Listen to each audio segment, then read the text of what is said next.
O ano foi 2017. Final de 2017, eu caí em pecado, caí em imoralidade sexual. E quando a gente falha em relação a isso, muitas vezes a gente não consegue sair de imediato, principalmente quando envolve tantas outras coisas. Aquilo foi me afastando, né, de pessoas, aquilo foi me afastando de lugares que me edificavam, de amizades que me edificavam. E eu comecei a ter uma vida que nós chamamos de mundana mesmo, né? Onde eu retrocedi na minha vida espiritual. Frequentei festas, acabei tendo acesso a coisas que eu nunca tinha tido antes. E hoje, olhando assim para trás, eu vejo a misericórdia grande de Deus, né? De ter me livrado até de vícios químicos, eu poderia falar. E eram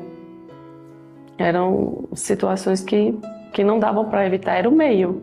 Eu vivia uma vida completamente afastada de Deus. Por vezes, nas redes sociais, mascarava alguma coisa que não era a verdade, não era a realidade, não era de forma alguma a verdade. Então eu acabei vivendo alguns anos debaixo de um jugo de mentira mesmo. Essa é a verdade.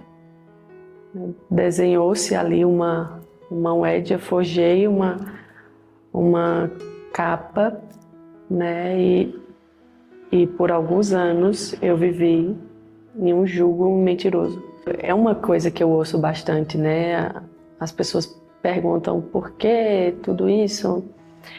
O maior fato foi a questão do meu reposicionamento. Quando foi em 2020, mais ou menos, eu já era bem feliz, né? Eu já estava mais de 2 anos aí afastada. Só que rede social mascara muito. A gente coloca cortes ali da nossa vida, do nosso trabalho. E de fato, em relação ao trabalho, eu não tinha muito o que dizer, porque estava indo tudo bem, de vento e popa, eu não tinha muito o que falar. Mas em relação a tudo isso, eu era uma pessoa completamente infeliz.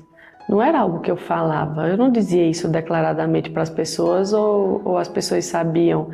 Mas era algo que quando eu chegava em casa, eu era triste. Eu ia chorar, eu ia pedir ajuda ao Senhor. Né, por vezes eu cheguei em casa e eu só dizia: Deus, me tira dessa vida. Me tira dessa vida, eu não quero viver assim. Mas não é o tipo de coisa que a gente diz para os amigos ou que a gente diz para as pessoas. É você e você. Quando você chega em casa ou à noite, quando você vai dormir, a sua consciência, ela vem, e eram esses sentimentos que eu tive por muito tempo. 2022, 2021, não lembro bem, mas acredito que foi mais 2022, eu realmente comecei a ter mais experiência com Deus. Então, eu comecei a sentir algumas coisas diferentes e parecia que Deus estava me chamando. Como eu tinha aquele sentimento: olha, vai acabar, vai ter um fim. Isso está com os dias contados, sabe? Um sentimento assim de que aquilo ia se findar, né?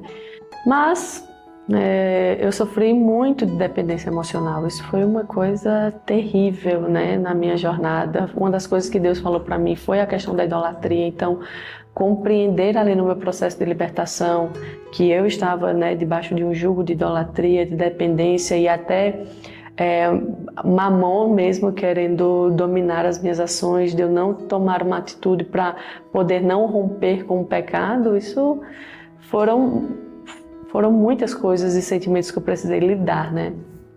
E aí eu tinha esse sentimento muito forte assim dentro de mim. Eu preciso romper, só que como é que você rompe se você está no fundo do poço? Você não tem uma vida espiritual, você não anda de santidade, você não tem leitura da palavra, você não tem oração, você não tem uma vida de devocional, de jejum.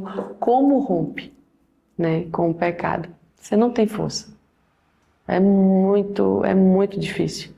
E aí foi quando algumas outras coisas começaram a acontecer. Então, né, houve outras intervenções, né? Deus começou a operar de outra maneira, né, fazendo com que os meus olhos começassem a se abrir.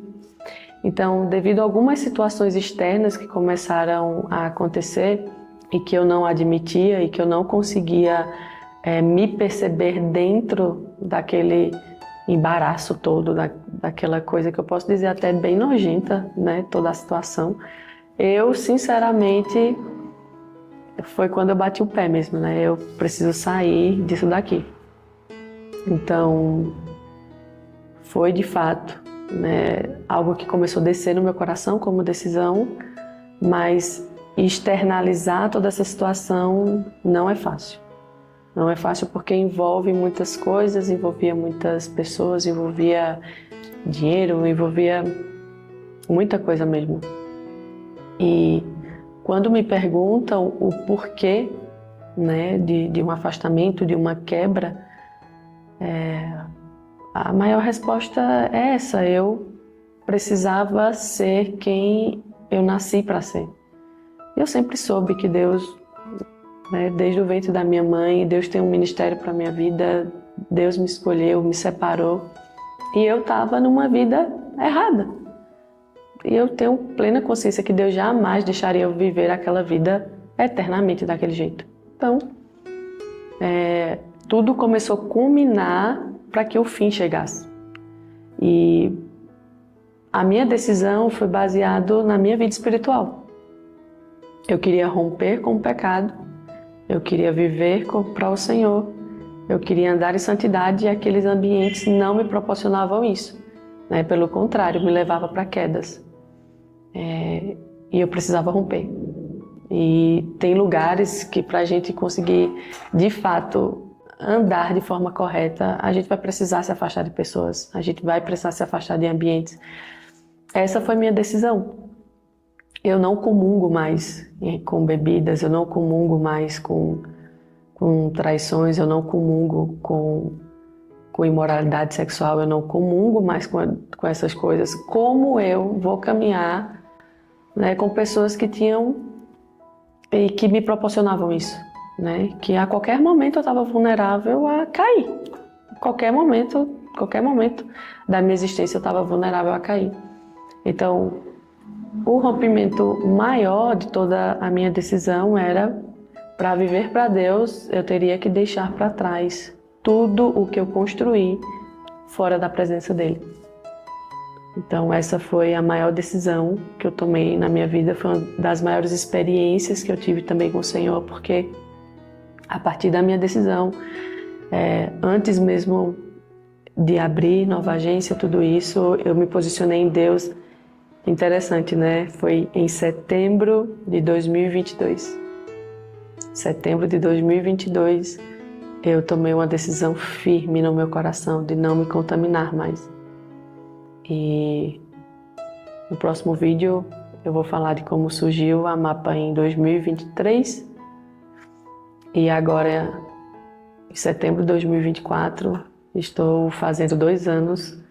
Estou firme no Senhor, limpa como a luz do dia.